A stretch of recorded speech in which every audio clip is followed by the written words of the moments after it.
Je donne tout de suite la parole à Federico, mais je voulais juste la prendre d'abord pour dire, pour ceux qui ne le savent pas, que donc on a créé un petit dispositif de prise de notes et d'archives immédiates qui nous permet de faire apparaître des images, des phrases un peu clés de ce qui est prononcé autour des tables. Et c'est surtout une manière pour nous de garder une trace écrite de ce qui s'écrit précisément entre nos différents échanges pendant les 3 journées et de garder cette archive-là, pareil, sur le site de l'Archipel des Devenirs.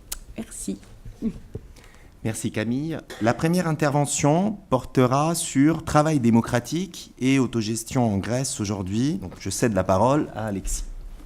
Merci beaucoup Federico et merci aux organisatrices et organisateurs de ce très beau colloque pour cette invitation. Donc, je vais vous parler de 2 pratiques autogestionnaires en cours en Grèce aujourd'hui, celle de Viomé à Thessalonique, usine récupérée par ses travailleurs et qui fonctionne désormais en autogestion, et puis celle des dispensaires sociaux autogérés sur l'ensemble du territoire, et particulièrement ceux que je connais le mieux, ceux de Peristeri et Ellenikon dans la périphérie d'Athènes.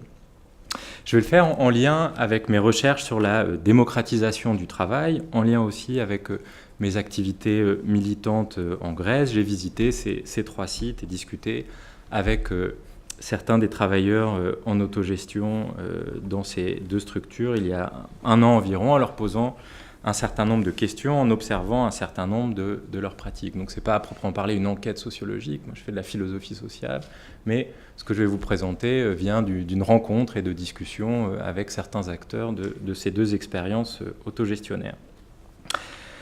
Les arguments que je vais vous présenter sont issus d'un ouvrage à paraître bientôt qui s'appelle « Le travail démocratique », et plus spécifiquement de sa dernière partie qui est consacrée aux expérimentations démocratiques dans le domaine de la production. Donc, avant de parler de Viomé et des dispensaires, je vais vous présenter un petit peu quelque chose du parcours de cet ouvrage et de la manière donc, dont j'envisage ces 2 expérimentations autogestionnaires, et aussi la manière spécifique dont je pose le problème, en quel sens ces expérimentations locales, singulières, constituent des alternatives à l'entreprise capitaliste d'un côté et au service public sous contrôle étatique de l'autre, et aussi quelques arguments à la fin, si j'arrive à ma conclusion, en quoi elles permettent de penser ces alternatives au-delà de ces expérimentations singulières. Donc quelques mots simplement du cadre général dans lequel j'ai envisagé ces 2 expérimentations. Donc ce livre, Le travail démocratique, défend une thèse assez simple. Si nous voulons radicaliser la démocratie, nous devons aujourd'hui prioritairement démocratiser le travail. Et le problème auquel je cherche à répondre, celui que j'appelle le problème du travail démocratique, est le suivant. Pourquoi et comment associer une démocratisation des activités productives et une production de nouvelles institutions démocratiques? L'idée, c'est que ça se fait en même temps. Ça pourrait se faire en même temps dans une alternative politique globale, mais ça se fait aussi en même temps déjà dans des expérimentations coopératives, autogestionnaires et conseillistes en cours. Donc encore une fois, ce n'est pas la même chose de dire qu'on va démocratiser l'entreprise et même le procès, l'organisation et la division du travail, et d'autre part, de dire qu'on va mettre les activités considérées socialement comme du travail au service non plus de l'accumulation capitaliste, mais de la démocratisation de la société. D'un côté, on démocratise les institutions du travail, de l'autre côté, on met l'activité du travail au service de la démocratisation de l'entreprise, de la société plus généralement. L'idée est de concevoir, à partir d'expérimentations spécifiques, ce que pourrait être, donc je vais vous présenter ça aussi à la fin, une sorte de proposition institutionnelle, d'utopie concrète, si on veut, ce que pourrait être un mode de production démocratique dans laquelle l'activité démocratique aurait pour foyer le collectif de travail. Donc, je ne vais pas présenter trop longuement pour vraiment pouvoir vous parler de Viomé et des dispensaires, l'argument du livre, mais simplement dire ce qui se passe dans la dernière partie où interviennent donc, les arguments que je vais vous présenter. L'idée, c'est donc de partir de 3 formes d'expérimentation démocratique dans la production. D'une part, les coopératives, qui limitent le pouvoir économique et politique des propriétaires, par exemple dans les scopes, vous le savez, les salariés sociétaires les salariés associés détiennent au moins 51% du capital, 65% des droits de vote. C'est un principe de limitation. Dans les collectifs de travail en autogestion, dont je vais vous parler, eux, ils visent à abolir, dans les faits, le pouvoir économique et politique des propriétaires. Ça peut être des coopératives qui fonctionnent radicalement en autogestion, ça peut être des entreprises autogérées sous contrôle étatique, ça peut être aussi des moments d'autogestion non institués dans le cadre de lutte sociale ou de récupération d'entreprises type LIP. Et enfin, il y a une troisième forme, les conseils de travailleurs, que j'analyse, qui cherchent à étendre leur pouvoir au-delà de l'entreprise en faisant du conseil ouvrier ou bien du conseil social la base du pouvoir politique. Donc aujourd'hui, je vais vous parler donc de ce deuxième moment. Qu'est-ce qu'on peut... Donc, vous voyez, l'idée, c'est à partir de ces expérimentations, penser les problèmes concrets auxquels les expérimentations autogestionnaires peuvent être confrontées, et à partir de là, proposer des institutions, des idées d'institutions du travail pleinement démocratiques, d'une démocratie économique, qui permettraient de lever les obstacles au développement et à la généralisation de ces expérimentations. Donc là, je vais vous dire en partie ce qu'il y a d'alternative et ce qui marche dans ces deux expériences, mais je vais insister à la fin aussi sur les problèmes et ce qui, aujourd'hui, dans les institutions économiques et politiques, fait obstacle précisément à leur développement. Dans ce cadre, je me suis intéressé, ce que je vais vous présenter, à 3 choses plus spécifiquement concernant ces expérimentations. D'abord, leur rapport aux politiques, leur rapport aux autres formes instituées de la politique, et mon hypothèse, que je donne tout de suite, est que le travail en autogestion tend à abolir la séparation entre fonction économique, produire des biens et des services, et fonction politique, produire des institutions et des rapports sociaux du travail. Donc je vais m'intéresser à comment, dans Viomé et les dispensaires, ces 2 fonctions du travail peuvent être étroitement associées. Deuxième hypothèse, c'est que les questionnements collectifs sur ce que et comment on produit, sur la finalité du procès de travail, précèdent celle de l'organisation démocratique de l'activité. Et ça, c'est assez intéressant. Par exemple, les travailleurs de Viomé n'avaient pas d'abord un projet autogestionnaire de démocratisation de l'organisation du travail. C'est à partir d'un questionnement sur ce que et comment on produit qu'ensuite, il y a cette expérimentation qui émerge. Enfin, et c'est à mon avis l'hypothèse la plus intéressante et peut-être originale aussi de cette petite enquête, en l'occurrence, c'est que est toujours centrale dans ces expérimentations autogestionnaires la coopération entre travailleurs, associés solidaires et société ou communauté dans son ensemble. Contrairement à ce qu'on pense, ces expérimentations autogestionnaires ne sont absolument pas autocentrées. Au contraire, on assiste à un décloisonnement formidable de l'entreprise ou de l'établissement de travail, avec notamment un rôle très important en l'occurrence pour Viomé, d'un collectif, d'une association qui s'appelle Solidaire de Viomé, et pour les dispensaires sociaux, des réseaux de soutien au niveau local, national et international. Okay, donc ça, c'est les hypothèses générales, et j'en viens tout de suite, pour être plus concret, à ces 2 expérimentations. Je commence par Viomé, et sans doute, il faut quand même rappeler un peu une petite partie de l'histoire de cette expérimentation autogestionnaire.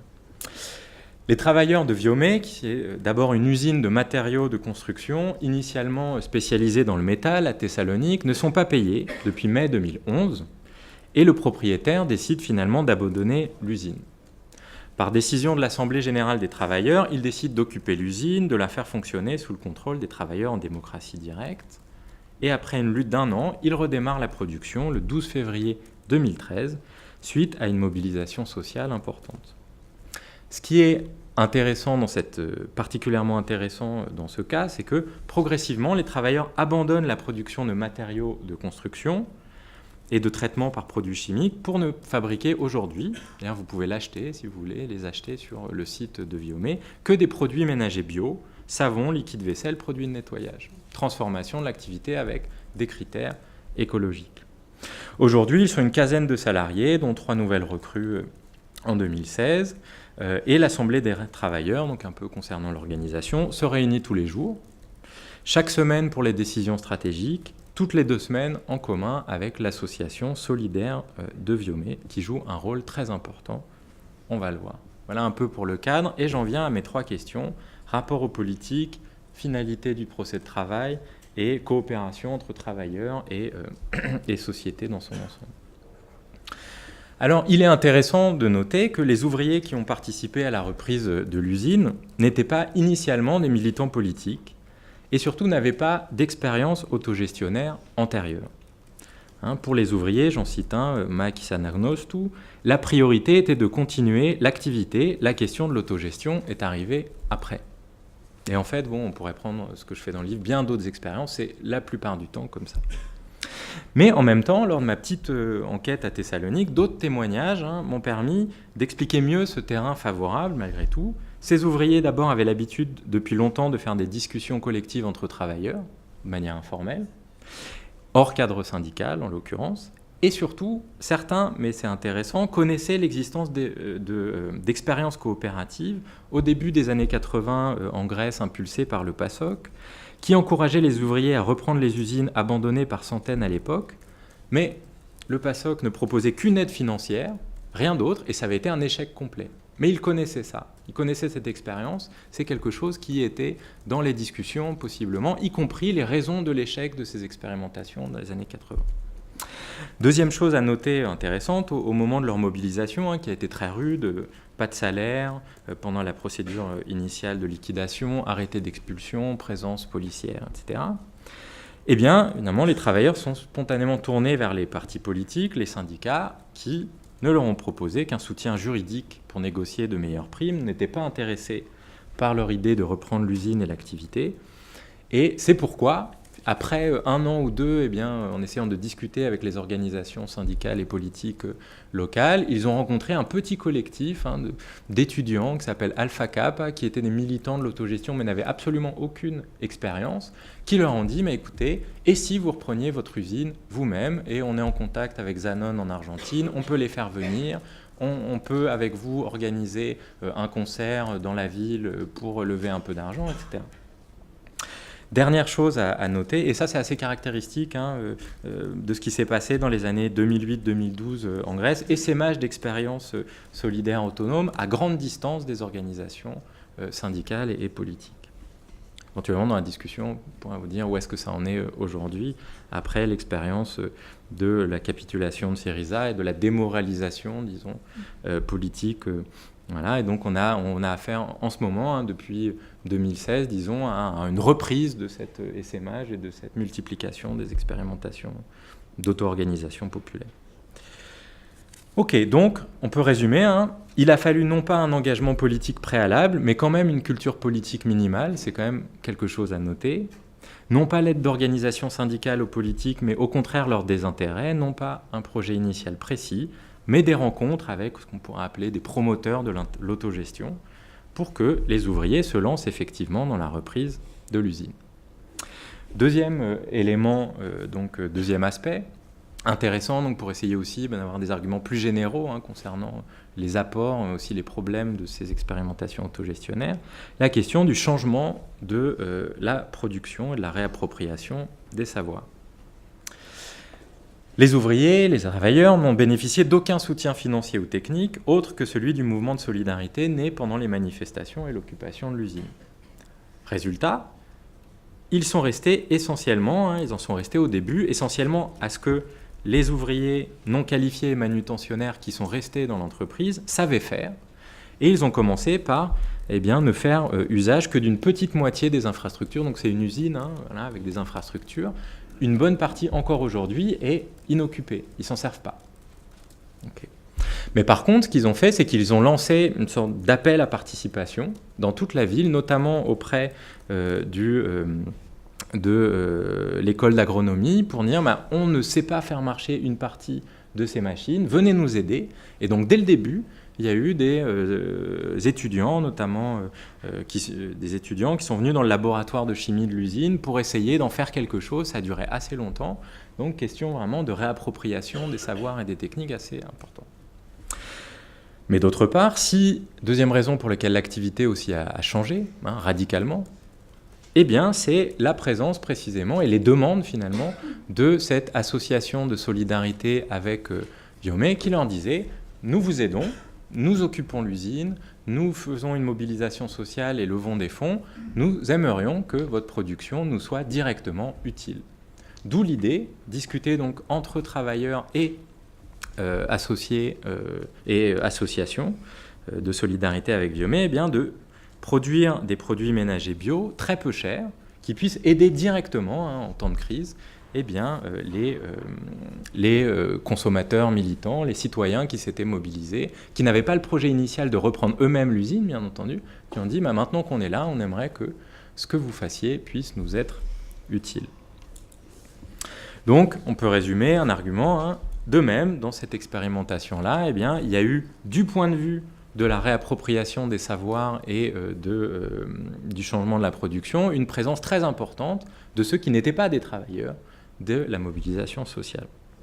Dernier exemple plus intéressant encore, avant de passer aux dispensaires sociaux autogérés, eh bien, ce décloisonnement de l'entreprise a fait de cette usine, de ce lieu, qui est donc dans une banlieue assez proche de Thessalonique, un lieu de vie sociale, culturelle et militante tout à fait important.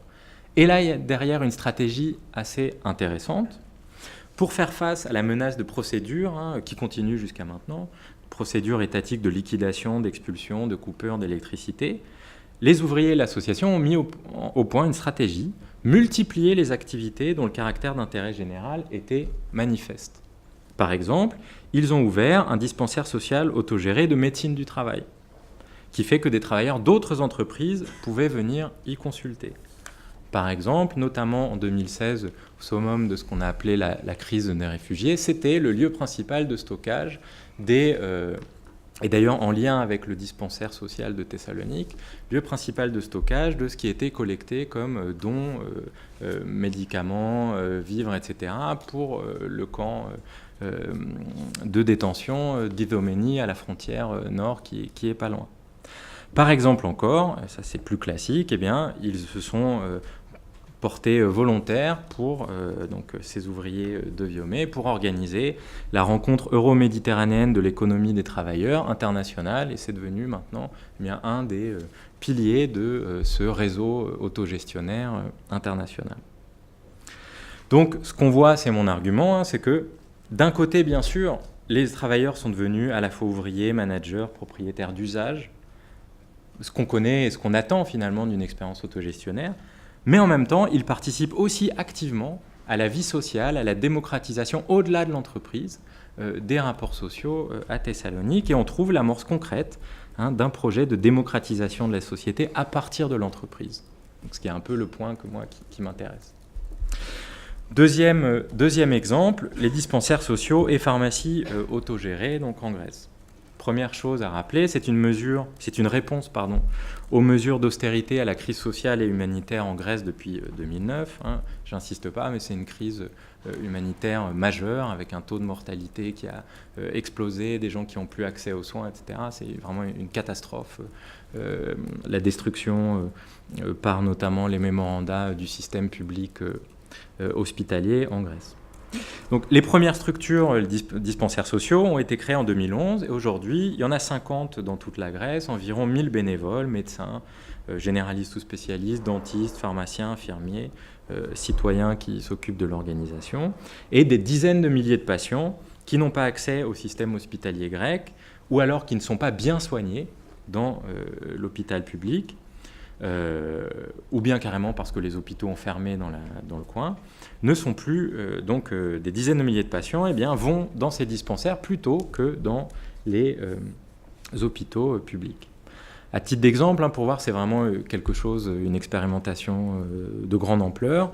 Dans un des dispensaires que j'ai visité, Ellenikon, en 2016, il y avait eu 45 000 visiteurs en 3 ans. Donc c'est vraiment beaucoup de personnes qui viennent dans ces dispensaires. Autre chose à rappeler pour commencer aussi, les dispensaires n'acceptent pas de subventions publiques, ni de dons d'entreprises privées, et ils dispensent essentiellement des médicaments donnés par des citoyens grecs ou étrangers.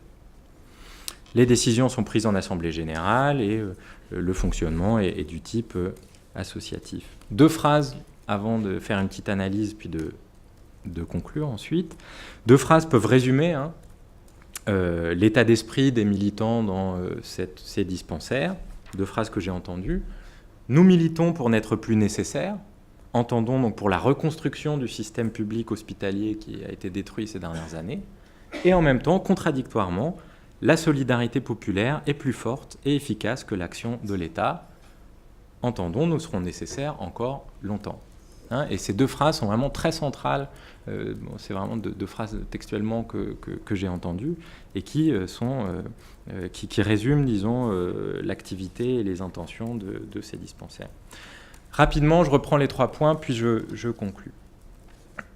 Quel rapport aux politiques ? Il est extrêmement complexe et contradictoire, et on peut relever 5 points intéressants. D'abord, ces militants, qu'ils soient ou non très critiques envers le gouvernement Syriza-Hanel, sont tous très jaloux de leur autonomie à l'égard de l'État. C'est quelque chose qui, d'emblée, est extrêmement central dans ce projet. Et donc, encore une fois, il ne s'agit pas d'être aidé en termes financiers, mais non plus de travailler avec les ONG ou l'Église, présentées comme débordées ou bien corrompues. C'est vraiment l'idée. Il n'y a que cette solidarité populaire, auto-organisation, qui peut nous permettre d'avoir les outils nécessaires. Mais en même temps, cette question politique est subordonnée à la question de la finalité sociale. Il s'agit de se substituer par défaut au circuit marchand salarial et étatique qui est aujourd'hui en ruine. Et encore une fois, il y a l'idée, nous militons pour n'être plus nécessaires, nous voudrions participer à la reconstruction d'un système public plus démocratique pour l'hôpital. Dernière chose intéressante aussi, c'est un moment évidemment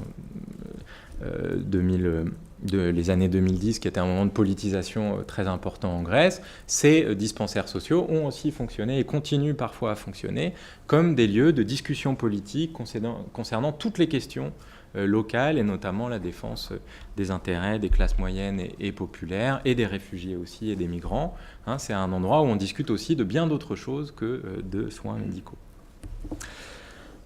On peut résumer l'argument. La revendication d'autonomie et d'autogestion signifie ici le refus de désencastrer la politique des pratiques économiques, des pratiques de travail, qui infusent vraiment un peu partout.